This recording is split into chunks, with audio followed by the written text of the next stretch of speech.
بڑی محنت سے آج کا دن اور پھر آنے والے دن جو ہے اس کی پلاننگ کی ہے. حامد میر صاحب. میں حفیظ اللہ نیازی صاحب سے بڑے ادب کے ساتھ تھوڑا سا اختلاف کروں گا، کیونکہ جس قسم کی ٹرمنالوجی شہباز گل صاحب نے استعمال کیا ہے، عمران خان صاحب جو ہیں وہ اس کے قریب بھی نہیں پہنچ سکتے. جیسا کہ شہباز گل صاحب نے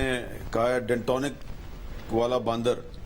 تو اب یہ ڈنٹونک والا باندر جو ہے یہ مجھے تو نہیں پتا کیا ہوتا ہے، لیکن یہ شہباز گل صاحب کو پتا ہوگا اور عمران خان صاحب کو بھی میرا خیال نہیں پتا ہوگا کہ ڈنٹونک کا باندر کیا ہوتا ہے. اور اسی طرح جو انہوں نے کہا ہے کہ اس کو اتنا رندہ لگاؤ کہ اس کے اوپر کوئی چیز ٹک نہ سکے، تو یہ ایک ٹپیکل میرا خیال ہے ایک پنجابی ٹرم انہوں نے استعمال کیا کہ رندہ لگاؤ. عمران خان صاحب صرف اردو زبان میں جو ان کی جلندری پنجابی ہے اس میں کوئی دھمکیاں دے سکتے ہیں کہ چھوڑوں گا نہیں، تمہیں پھانسی لگا دوں گا، وہ اس طرح کی باتیں کرتے ہیں. تو میرا خیال ہے کہ عمران خان صاحب کی جو دھمکیاں ہیں وہ سیدھی سادھی دھمکیاں، باؤنسر ہیں، یارکر ہے. لیکن یہ تو جو ہے نا وہ ہاتھ میں آپ نے کلہاڑا پکڑا ہوا ہے یا آپ نے گنڈاسا پکڑا ہوا ہے اور آپ مولا جٹ کی طرح بڑکیں لگا رہے ہیں. تو یہ میرا خیال ہے مولا جٹ سٹائل کی بڑکیں لگائی ہیں آج شہباز گل صاحب نے، اور اس سے یہ لگ رہا ہے کہ وہ آئی جی کا اور چیف سیکرٹری کا تو نام ہی لے رہے تھے، اصل میں وہ دھمکیاں کسی اور کو دے رہے تھے، کیونکہ وہ کہہ رہے تھے کہ جی یہ اب وہ 3.5 سال والی تحریک انصاف نہیں ہے، یہ جب دوبارہ اب اقتدار میں آئے گی تو یہ گن گن کر حساب لے گی، احتساب کرے گی. تو اس کا مطلب یہ ہے کہ شہباز گل صاحب جو ہیں وہ کیونکہ آج کل عمران خان صاحب کے بہت قریب ہیں،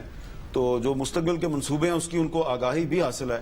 اس لحاظ سے میں نیازی صاحب سے اتفاق کرتا ہوں کہ وہ اپنی مارکیٹنگ کر رہے تھے بطور صوبائی وزیر داخلہ کے، کیونکہ ان کا خیال ہے کہ اگر اطاولہ تارڑ صاحب جو ہیں وہ ایم پی اے نہیں ہے اور اس کے باوجود وہ وزیر داخلہ بن سکتے ہیں تو میں کیوں نہیں بن سکتا. تو یہ خواہش بھی کل بلا رہی تھی.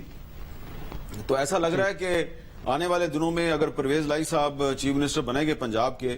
تو پھر ان سے فرمائش کی جائے گی کہ اب شہباز گل صاحب کو پنجاب میں کوئی اہم عہدہ دیا جائے. موسٹ پروبیبلی صوبائی وزیر داخلہ کا عہدہ شہباز گل صاحب کو دلوانے کی کوشش ہوگی، اور مجھے لگتا یہ ہے کہ اس پہ پرویز لائی صاحب شاید راضی نہ ہوں اور یہیں سے عمران خان صاحب کے اور پرویز لائی صاحب کے درمیان کچھ مس انڈرسٹینڈنگ بھی شروع ہو سکتی ہے. اچھا، اب ارشاد بھٹی صاحب، یہ عمران خان صاحب کی ہدایت پر ان کی جماعت کے لوگ ایسے بیانات دیتے ہوں گے آپ کے خیال سے؟ کھلے عام دھمکیاں دینا اور ایک طرح سے ایک ایسا ماحول پیدا کرنا جس میں تصادم